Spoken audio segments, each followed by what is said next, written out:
Suatu kali Abu Nawas pergi keluar kota untuk menemui sahabat lamanya. Dengan membawa perbekalan seadanya, ia berangkat menuju kota tempat sahabatnya. Singkat cerita, sampailah ia di rumah sahabatnya.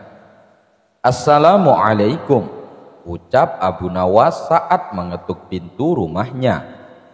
Saat pintu rumah dibuka, sahabatnya kaget bercampur bahagia. "Waalaikumsalam Abu Nawas, apa kabarmu?" jawab sahabatnya sambil memeluk Abu Nawas. "Mari silahkan masuk," ajak sahabatnya. Mereka berdua saling melepas rindu dan terlibat perbincangan yang penuh canda tawa. Setelah ngobrol kesana kemari, terdengarlah suara azan asar.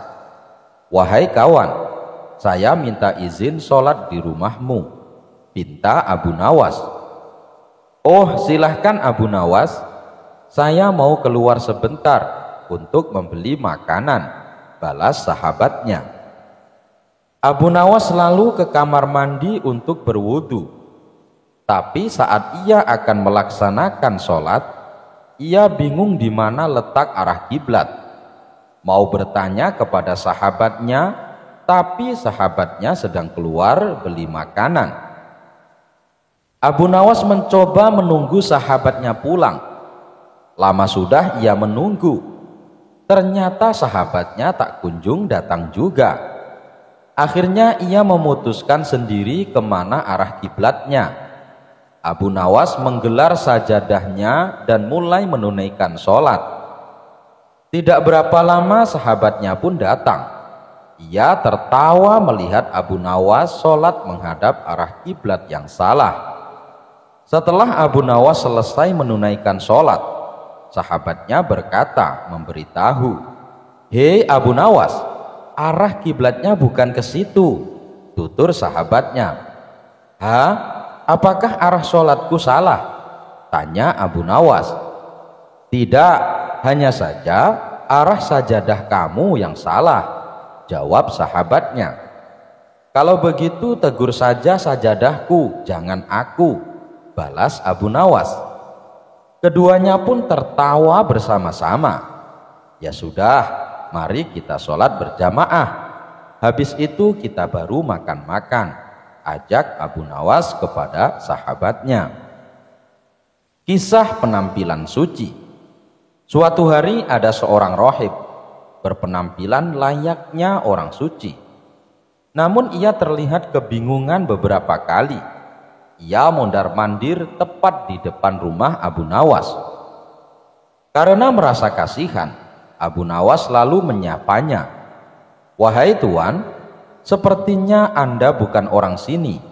Siapa Anda?" tanya Abu Nawas. "Ya, saya berasal dari negeri seberang. Saya adalah seorang rohib," jawab orang tersebut. "Rohib? Apa itu rohib?" tanya Abu Nawas. "Rohib itu adalah orang yang bertugas untuk membimbing manusia menuju surga," jawab orang itu kembali. "Oh, tapi dari tadi saya perhatikan Anda terlihat sedang kebingungan. Sudah beberapa kali Anda mondar-mandir tepat di depan rumah saya. Memangnya Anda mau kemana?" tanya Abu Nawas.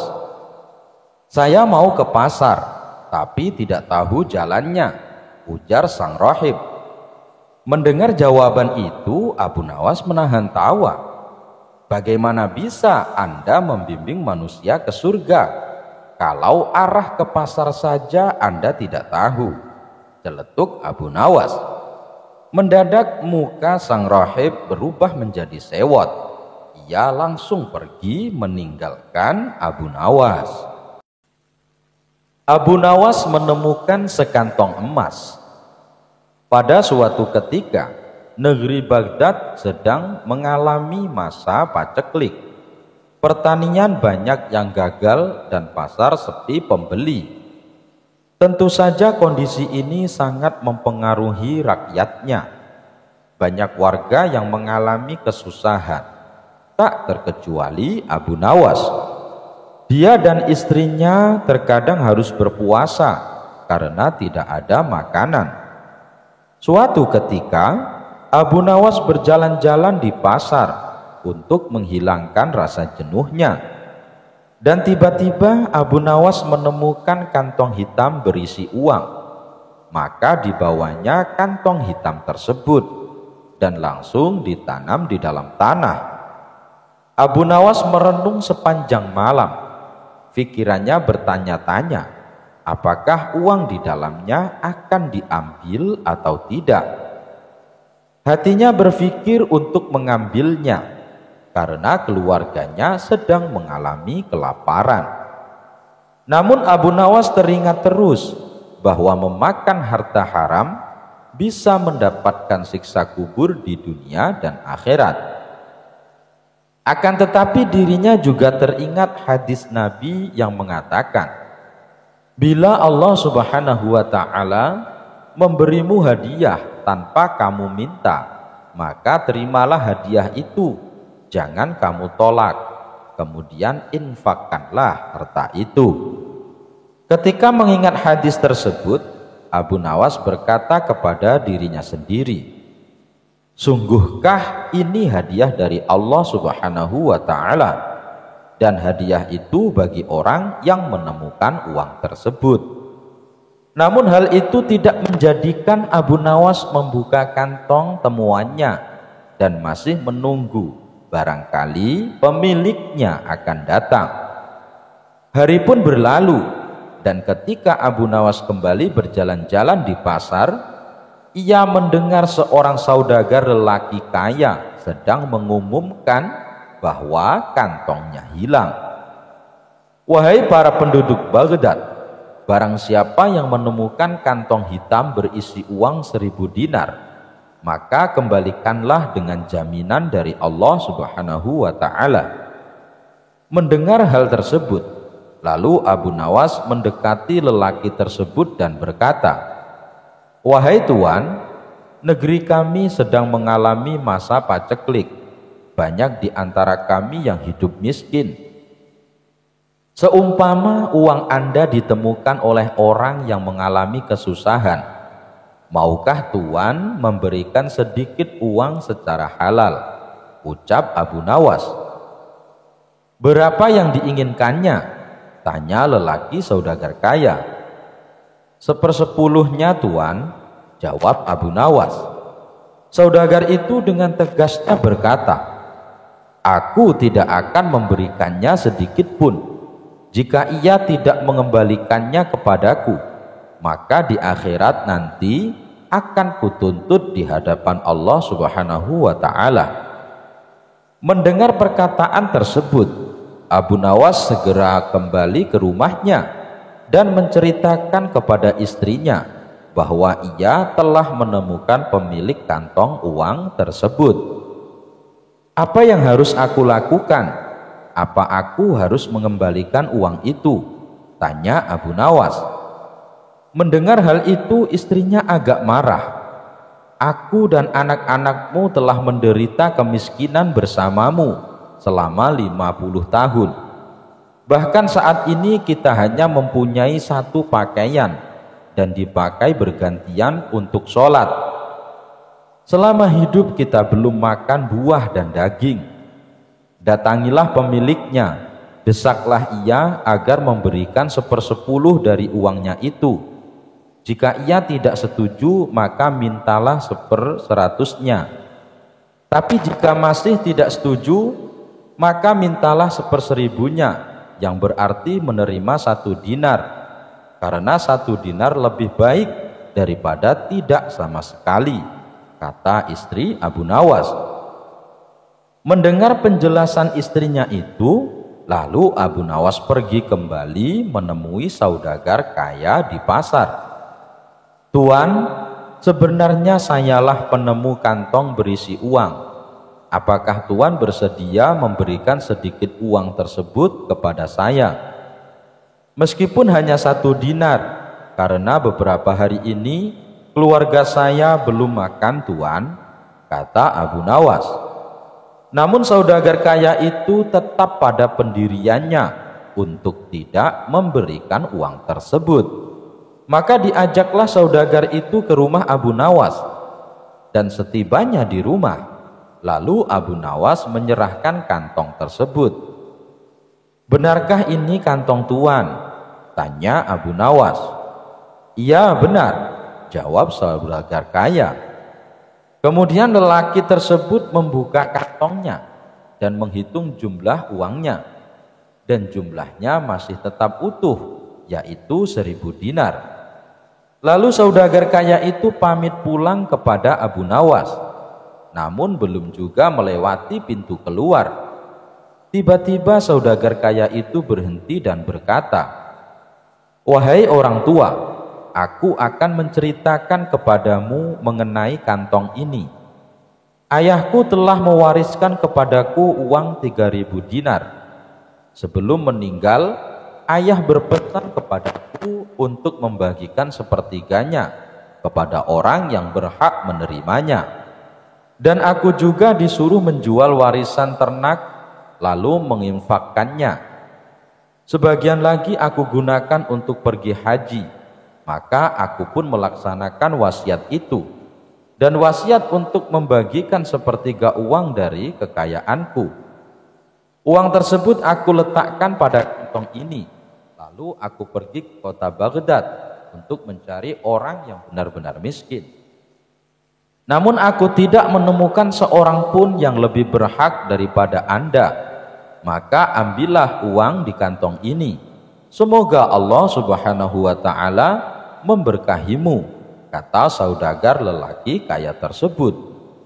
Mendengar hal itu, Abu Nawas pun bersyukur kepada Allah Subhanahu wa ta'ala. Kesabaran dan kejujurannya saat menemukan uang tersebut ternyata mendapat jalan lain dari Allah. Ternyata saudagar kaya tersebut tidak hanya memberikan 1/100 yang dimintanya, melainkan semua uang yang ada di kantong tersebut. Abu Nawas memasukkan unta ke lubang jarum. Al-Kisah, Abu Nawas mendapat kabar Baginda Raja mengalami masalah yang membuat tidak bisa tidur. Masalah tersebut hanya Raja yang mengetahuinya. Ia sengaja merahasiakannya, termasuk kepada Abu Nawas selaku sahabatnya tempat berkeluh kesah. Ingin rasanya Baginda Raja melupakan masalah yang menimpanya. Kalaupun bisa lari menghindar, tentulah ia akan melakukannya. Namun kenyataannya permasalahan yang dihadapi terasa seperti mengikutinya kemanapun Baginda Raja pergi. Sejak saat itu Baginda Raja sering terlihat melamun seorang diri. Kemudian penasehat istana mendekati Baginda Raja. "Maaf Paduka yang mulia, hamba perhatikan belakangan ini Paduka terlihat murung. Hamba khawatir Paduka nanti jatuh sakit. Apakah ada sesuatu yang Paduka pikirkan?" tanya penasehat istana. "Tidak ada apa-apa, aku baik-baik saja. Kau urusi saja pekerjaanmu," jawab Baginda Raja dengan memalingkan wajahnya. Penasehat istana pun hanya terdiam. Ia merasakan gelagat bahwa Baginda Raja sedang dilanda masalah besar. Dikarenakan Baginda Raja tidak mau berterus terang, penasehat istana tidak berani membujuknya untuk menceritakan masalah yang dihadapi. Makin hari sikap Baginda Raja makin tertutup, bahkan kini enggan menerima tamu. Hal ini membuat para pejabat istana menjadi sangat khawatir. Apa yang harus kita lakukan? Makin hari Baginda Raja terlihat mengkhawatirkan. Ini sangat buruk untuk kondisinya. Jangan sampai Baginda Raja jatuh sakit, kata salah seorang menteri. Aku juga cemas melihat sikap Baginda Raja belakangan ini. Aku sudah coba membujuknya supaya mau menceritakan masalah yang dialami, tapi ia malah memalingkan wajah. Baginda Raja memilih menutup diri, beber penasehat istana. Saya ada saran, bagaimana kalau masalah ini kita sampaikan kepada Abu Nawas? Biasanya dia tahu solusinya, ujar salah satu dari menteri. "Ya, saya setuju dengan saran tersebut," balas lainnya. Maka beberapa menteri istana segera mendatangi rumah Abu Nawas. Melihat yang datang adalah para menteri, Abu Nawas sempat terkejut. Biasanya yang diutus Baginda Raja adalah prajurit istana. "Kenapa kalian yang datang?" tanya Abu Nawas. "Kami kesini bukan diutus Baginda Raja, tapi atas kemauan sendiri," jawab para menteri. Kemudian para menteri ini memberitahu Abu Nawas tentang keadaan yang menimpa Baginda Raja. "Kami semua sudah berusaha memberi perhatian, tapi Baginda Raja selalu menutup diri," kata salah satu menteri. "Baiklah, aku akan coba menghiburnya. Mari kita ke istana sekarang," ajak Abu Nawas. Singkat cerita, Abu Nawas menghadap Baginda Raja. Ia lalu bercerita kisah-kisah jenaka di hadapan Baginda Raja, berharap bisa terhibur dan tertawa. Tapi ternyata tidak ada reaksi apapun. Baginda Raja hanya terdiam, malah meninggalkan Abu Nawas lalu masuk ke kamarnya. Selepas Baginda Raja pergi, para menteri segera menghampiri Abu Nawas. "Bagaimana ini Abu Nawas? Kamu lihat sendiri kan?" ucap mereka. "Sepertinya Baginda Raja sedang mengalami masalah berat. Biarkan aku pulang dulu. Aku akan memikirkan cara untuk mengatasi masalah ini," ucap Abu Nawas. Setibanya di rumah, Abu Nawas terus memikirkan cara terbaik memecahkan masalah ini. Setelah berpikir cukup lama, akhirnya Abu Nawas menemukan ide cemerlang. Esok harinya Abu Nawas pergi ke pasar. Di hadapan orang-orang, Abu Nawas berteriak, "Apakah di antara kalian ada yang bisa memasukkan unta ke lubang jarum?" Mendengar pertanyaan Abu Nawas, semua orang yang ada di sana heran. Salah satu dari mereka lalu menjawab, "Mana mungkin bisa, itu perkara yang mustahil." Dengan lantang Abu Nawas membalas, "Tidak ada perkara yang mustahil. Jangankan aku, anak kecil pun bisa." "Kalau kau memang bisa, coba tunjukkan kepada kami," pinta mereka.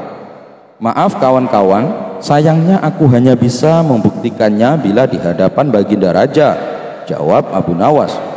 Begitulah seterusnya, setiap ada keramaian, orang ataupun perkumpulan, Abu Nawas selalu mengatakan hal yang sama. Akhirnya kabar tentang Abu Nawas bisa memasukkan unta ke lubang jarum sampai juga hingga telinga Baginda Raja. Awalnya Baginda Raja tidak terlalu memedulikannya, tapi lama-kelamaan timbul juga rasa penasaran pada dirinya. Maka diperintahkanlah beberapa pengawal istana memanggil Abu Nawas. "Tuan Abu Nawas, Anda diperintah Paduka untuk datang ke istana," ucap seorang prajurit. "Benarkah?" tanya Abu Nawas memastikan. "Benar Tuan Abu Nawas," jawab dia. "Rencanaku akhirnya berhasil," pikir Abu Nawas. "Oh iya, bagaimana kondisi Baginda Raja sekarang?" tanya Abu Nawas lagi. "Baginda masih sering mengurung diri dan sering tampak termenung," jawab salah satu prajurit. "Baiklah, aku akan ke sana sekarang," balas Abu Nawas. Tidak lama kemudian Abu Nawas sampai di istana menghadap Baginda Raja. "Wahai Abu Nawas, aku dengar kau bisa memasukkan seekor unta ke lubang jarum. Kau bersedia membuktikannya bila di hadapanku. Benarkah itu?" tanya Baginda Raja. "Benar Paduka yang mulia," jawab Abu Nawas. "Bagaimana mungkin, aku rasa itu perkara yang mustahil," balas Baginda Raja. "Di dunia ini tidak ada yang mustahil Paduka," ujar Abu Nawas. "Baiklah, sekarang coba kau buktikan," perintah Baginda Raja.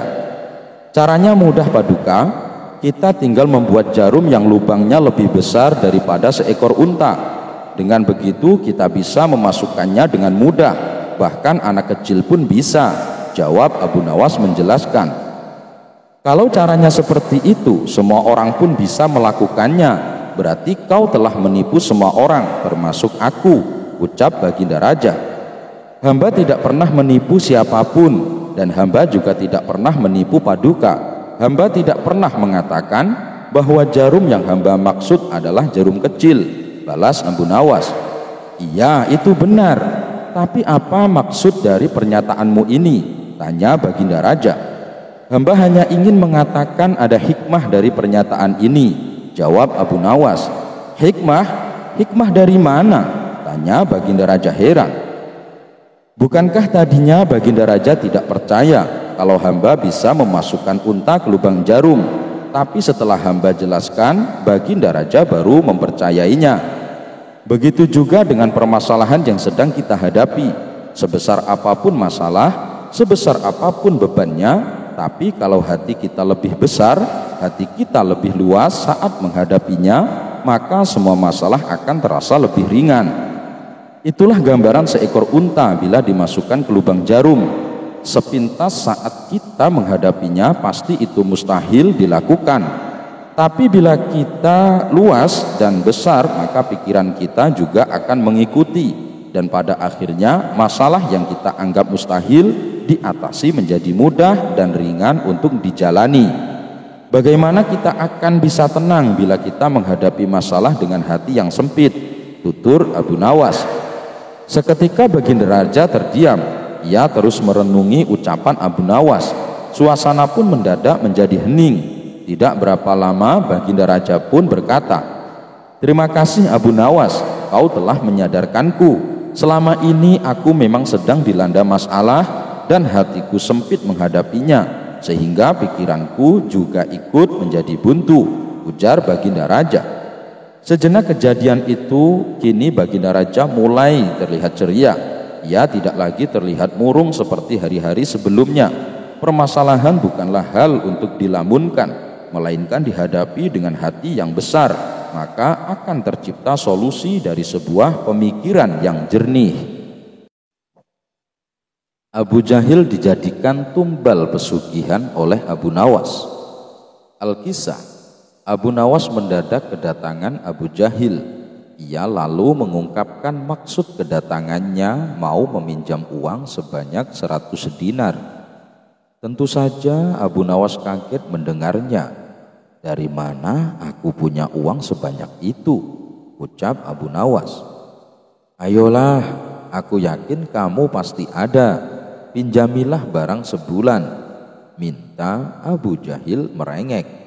Awalnya Abu Nawas enggan mengabulkan permintaan Abu Jahil, tapi karena didesak terus-menerus, akhirnya tidak kuasa menolak.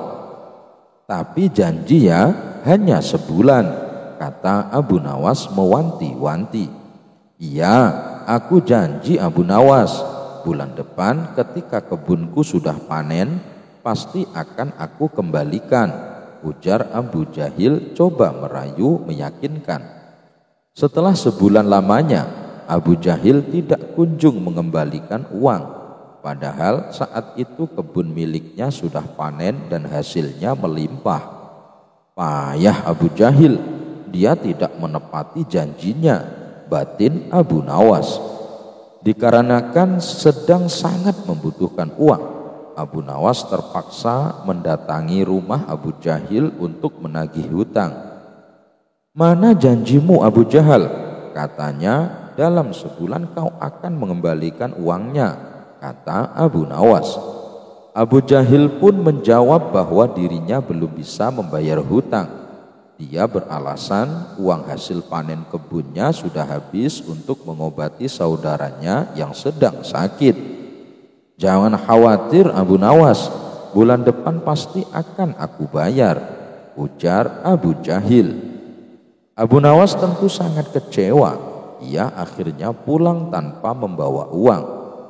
Beberapa hari kemudian, Abu Nawas mendengar kabar Abu Jahil sering mengajak kawan-kawannya pesta pora di rumahnya. Mendengar hal itu, Abu Nawas pun menjadi emosi. "Kurang ajar, katanya uangnya sudah habis, tapi malah sering bikin pesta," gerutu Abu Nawas.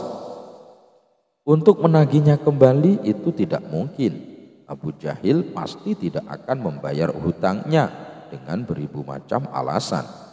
Akhirnya terbesit di benak Abu Nawas suatu ide untuk mengerjai Abu Jahil.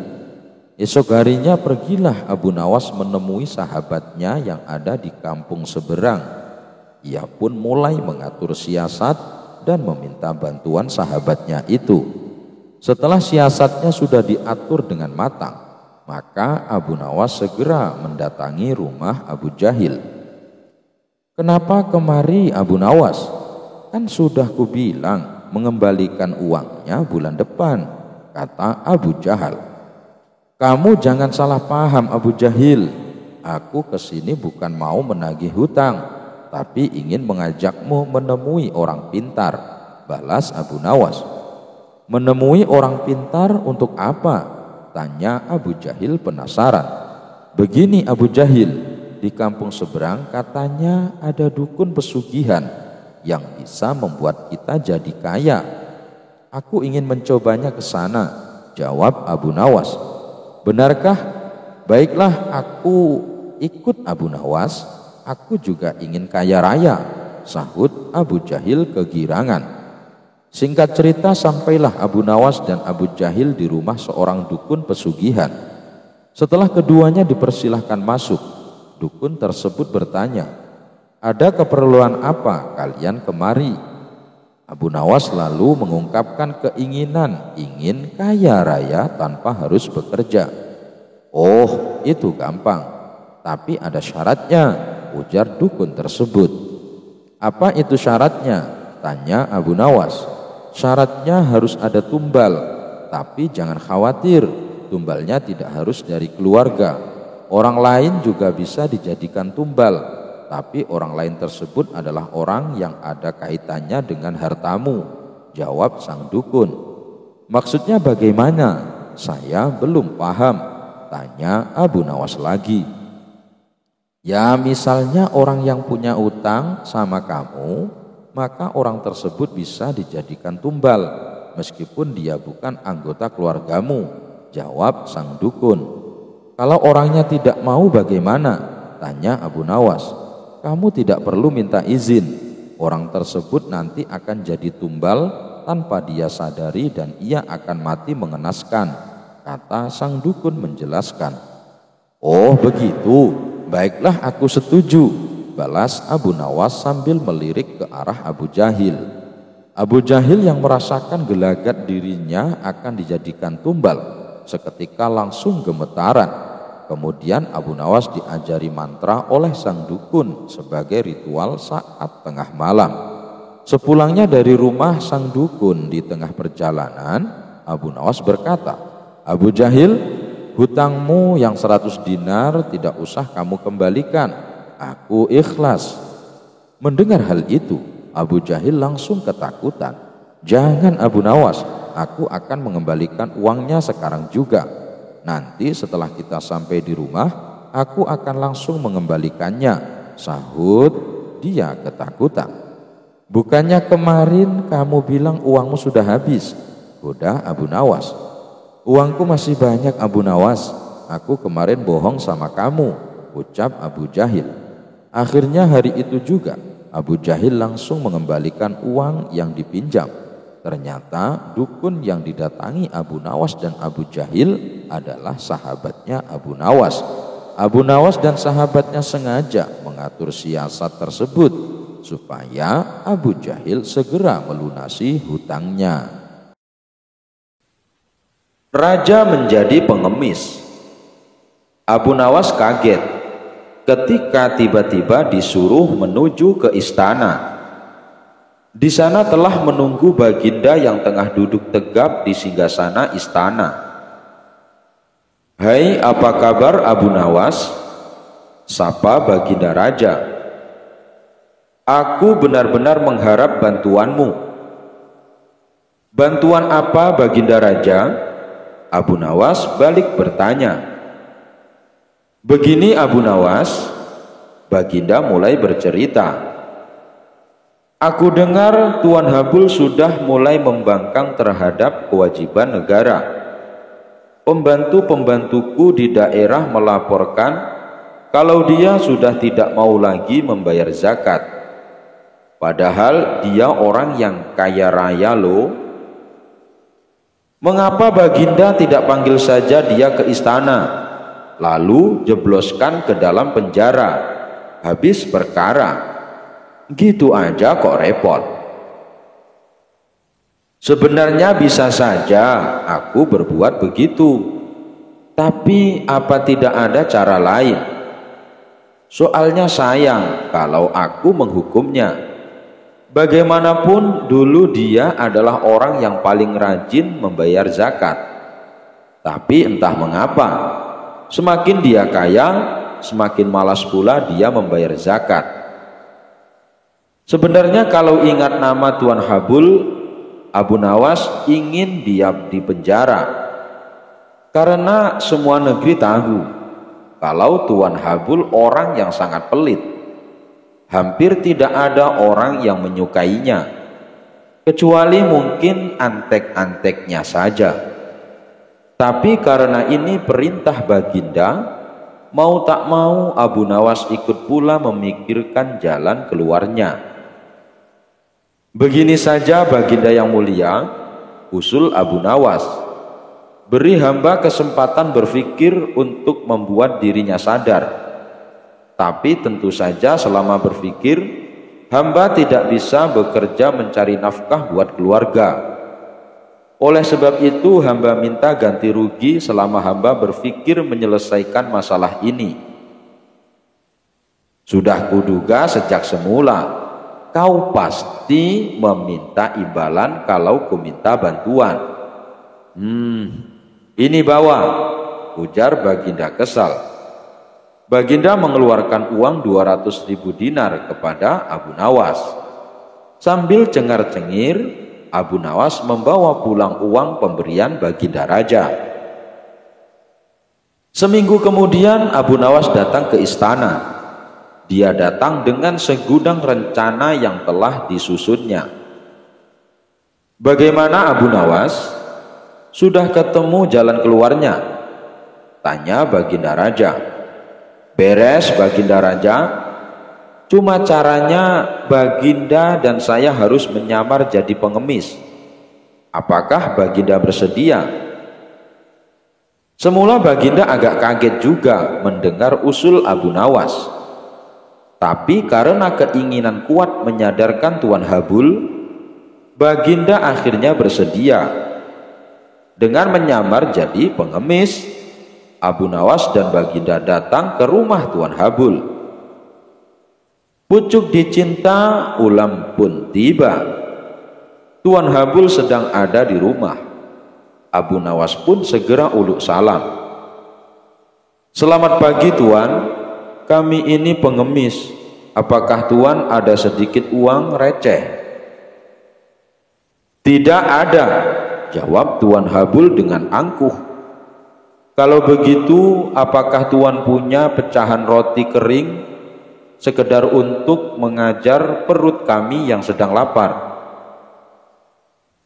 Tidak ada. Kalau begitu kami minta air putih. Tidak banyak, masing-masing 1 gelas saja.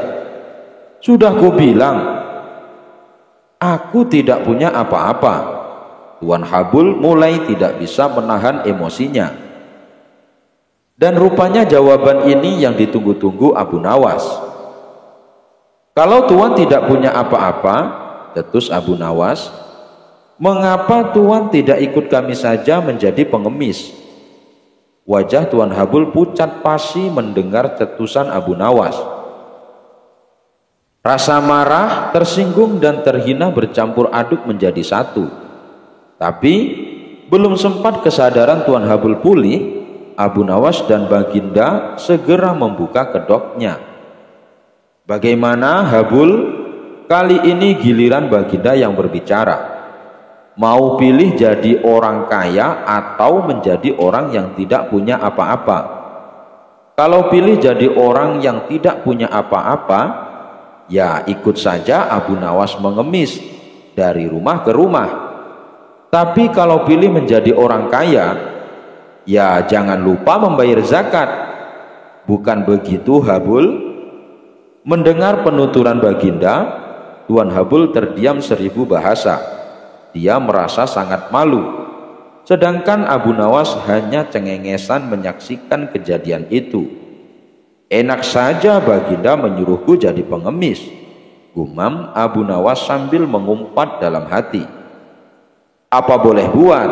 Zakat kewajiban bagi yang mampu untuk menunaikannya. Abu Nawas lebih hebat dari jin ifrit. Baginda Raja baru saja membaca kitab tentang kehebatan Raja Sulaiman yang mampu memerintahkan para jin memindahkan singgasana Ratu Bilqis di dekat istananya. Baginda membaca surat An-Naml ayat 39 sampai 40. Jin ifrit berkata, "Akulah yang akan membawanya kepadamu sebelum engkau berdiri dari tempat dudukmu. Dan sungguh aku kuat melakukannya dan dapat dipercaya." Seorang yang mempunyai ilmu dari kitab berkata, "Aku akan membawa singgasana itu kepadamu sebelum matamu berkedip." Maka ketika Nabi Sulaiman melihat singgasana itu terletak di hadapannya, dia pun berkata, "Ini termasuk karunia Robku untuk mengujiku. Apakah aku bersyukur atau mengingkari nikmatnya? Barang siapa bersyukur, maka sesungguhnya dia bersyukur untuk kebaikan dirinya sendiri. Dan barang siapa ingkar, maka sesungguhnya Robku Maha Kaya, Maha Mulia." Al-Quran Surah An-Naml ayat 39 sampai 40. Baginda mencermati ayat tersebut. Jin ifrit saja bisa dikalahkan seorang ulama. Berarti manusia lebih sakti dari para jin. Ulama di masa Raja Sulaiman lebih cepat memindahkan singgasana Ratu Bilqis dibanding jin ifrit. Ulama itu mampu membawa singgasana ke hadapan Nabi Sulaiman sebelum dia mengedipkan mata. Sedangkan ifrit hanya mampu membawanya ke hadapan Nabi Sulaiman sebelum dia bangkit dari tempat duduknya. Baginda tiba-tiba merasa tertarik. Hatinya mulai tergelitik untuk melakukan hal yang sama. Mendadak beliau ingin istananya dipindahkan ke atas gunung agar bisa lebih leluasa menikmati pemandangan di sekitar. Dan bukanlah hal itu tidak mustahil bisa dilakukan, karena ada Abu Nawas yang amat cerdik di negerinya. Kalau di masa Raja Sulaiman ada ulama yang lebih hebat dari jin ifrit, di masa sekarang ada Abu Nawas, ujar Baginda dalam hati. Baginda pun segera memanggil Abu Nawas. Setelah Abu Nawas dihadapkan, Baginda berkata, "Sanggupkah engkau memindahkan istanaku ke atas gunung agar aku lebih leluasa melihat negeriku?" tanya Baginda Raja. Abu Nawas tidak langsung menjawab.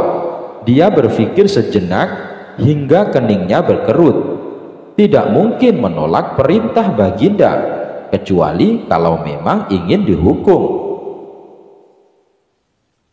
Akhirnya Abu Nawas terpaksa menyanggupi proyek raksasa itu.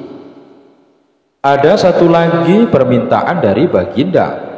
Pekerjaan itu harus selesai hanya dalam waktu sebulan. Karena kemampuanmu belum teruji, maka kamu punya waktu sebulan untuk melakukan permintaanku itu, ujar Baginda Raja. Abu Nawas pulang dengan hati masyghul. Setiap malam ia hanya berteman dengan rembulan dan bintang-bintang. Hari-hari dilewati dengan kegundahan. Tak ada hari yang lebih berat dalam hidup Abu Nawas kecuali hari-hari ini. Tetapi pada hari ke-9 ia tidak lagi merasa gundah gulana. Keesokan harinya Abu Nawas menuju istana. Ia menghadap Baginda untuk membahas pemindahan istana. Dengan senang hati Baginda akan mendengarkan apa yang diinginkan Abu Nawas. "Ampun tuanku, hamba datang ke sini hanya untuk mengajukan usul untuk memperlancar pekerjaan hamba nanti," kata Abu Nawas. "Apa usulmu?" hamba akan memindahkan istana paduka yang mulia tepat pada hari raya Idul Kurban, yang kebetulan hanya kurang 20 hari lagi. Kalau hanya itu usulmu, baiklah, kata Baginda Raja. Satu lagi Baginda, Abu Nawas menambahkan. Apalagi? Tanya Baginda Raja. Hamba mohon Baginda menyembelih 10 ekor sapi yang gemuk untuk dibagikan langsung kepada para fakir miskin, kata Abu Nawas. Usulmu kuterima, kata Baginda menyetujui. Abu Nawas pulang dengan perasaan riang gembira. Kini tidak ada lagi yang perlu dikhawatirkan. Toh nanti bila waktunya sudah tiba, ia pasti akan dengan mudah memindahkan istana Baginda Raja. Jangankan hanya memindahkan ke puncak gunung, ke dasar samudera pun Abu Nawas sanggup. Desas-desus mulai tersebar ke seluruh pelosok negeri. Hampir semua orang harap-harap cemas, tetapi sebagian besar rakyat merasa yakin atas kemampuan Abu Nawas. Karena selama ini Abu Nawas belum pernah gagal melaksanakan tugas-tugas aneh yang dibebankan di atas pundaknya. Namun ada beberapa orang yang meragukan keberhasilan Abu Nawas kali ini. Saat-saat yang dinanti-nantikan tiba. Rakyat berbondong-bondong menuju lapangan untuk melakukan sholat hari raya Idul Kurban. Dan seusai sholat, 10 sapi sumbangan Baginda Raja disembelih lalu dimasak, kemudian segera dibagikan kepada fakir miskin. Kini giliran Abu Nawas yang harus melaksanakan tugas berat itu. Abu Nawas berjalan menuju istana diikuti oleh rakyat. Sesampai di depan istana, Abu Nawas bertanya kepada Baginda Raja, "Ampun tuanku yang mulia, apakah istana sudah tidak ada orangnya lagi?" "Tidak ada," jawab Baginda Raja singkat. Kemudian Abu Nawas berjalan beberapa langkah mendekati istana. Ia berdiri sambil memandangi istana. Abu Nawas berdiri mematung seolah-olah ada yang ditunggu. Benar, Baginda Raja akhirnya tidak sabar. "Abu Nawas, mengapa engkau belum juga mengangkat istanaku?" tanya Baginda Raja. "Hamba sudah siap sejak tadi, Baginda," jawab Abu Nawas. "Apa maksudmu engkau sudah siap sejak tadi? Kalau engkau sudah siap, lalu apa yang engkau tunggu?" tanya Baginda masih diliputi perasaan heran. "Hamba menunggu istana paduka yang mulia diangkat oleh seluruh rakyat yang hadir untuk diletakkan di atas pundak hamba. Setelah itu, hamba tentu akan memindahkan istana paduka yang mulia ke atas gunung sesuai dengan titah paduka." Baginda Raja Harun ar-Rasyid terpana. Beliau tidak menyangka Abu Nawas masih bisa keluar dari lubang jarum. Abu Nawas dan segentong air. Al-Kisah. Kali ini Baginda Raja berencana akan berburu di hutan.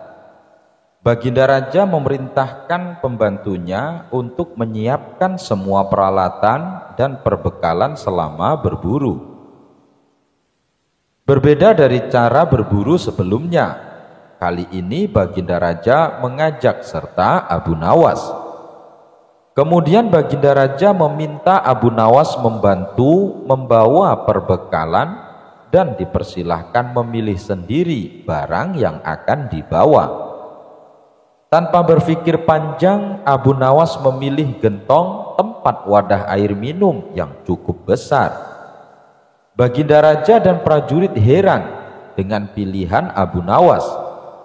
Mereka menganggap Abu Nawas bodoh karena memilih gentong air yang besar dan berat, padahal masih banyak barang yang kecil. "Hai Abu Nawas, kenapa kau pilih barang bawaan yang paling berat?" tanya Baginda Raja penasaran. Nanti Paduka Raja juga akan tahu sendiri, ucap Abu Nawas sambil tersenyum. Baginda Raja pun memerintahkan pasukannya untuk berjalan, dan selama perjalanan tentunya Abu Nawas menjadi orang yang paling terakhir. Ia berjalan paling belakang karena beratnya membawa gentong air. Karena perjalanan yang cukup jauh, rombongan memilih berhenti untuk istirahat sejenak. Di saat itulah mereka membutuhkan air untuk menghilangkan rasa dahaga, dan tentunya Abu Nawas menjadi orang paling dicari karena Abu Nawas yang membawa perbekalan air minum. Setelah perjalanan dilanjutkan, gentong air yang dibawa Abu Nawas mulai berkurang isinya dan menjadi lebih ringan. Abu Nawas pun tidak lagi berjalan di belakang. Kini ia berjalan di tengah-tengah rombongan. Setelah istirahat yang kedua, ketiga, dan seterusnya, gentong air yang dibawa Abu Nawas pun semakin berkurang, sampai kemudian gentongnya kosong sama sekali. Karena gentongnya sudah kosong, tentu saja Abu Nawas meninggalkannya, sehingga Abu Nawas pun bisa berjalan di samping Baginda Raja di barisan depan. Melihat hal itu, Baginda Raja tersenyum. Kini Baginda telah mendapatkan jawaban atas pertanyaan yang diajukan sebelum berangkat. Kamu memang cerdik, Abu Nawas, ujar Baginda Raja dalam hatinya.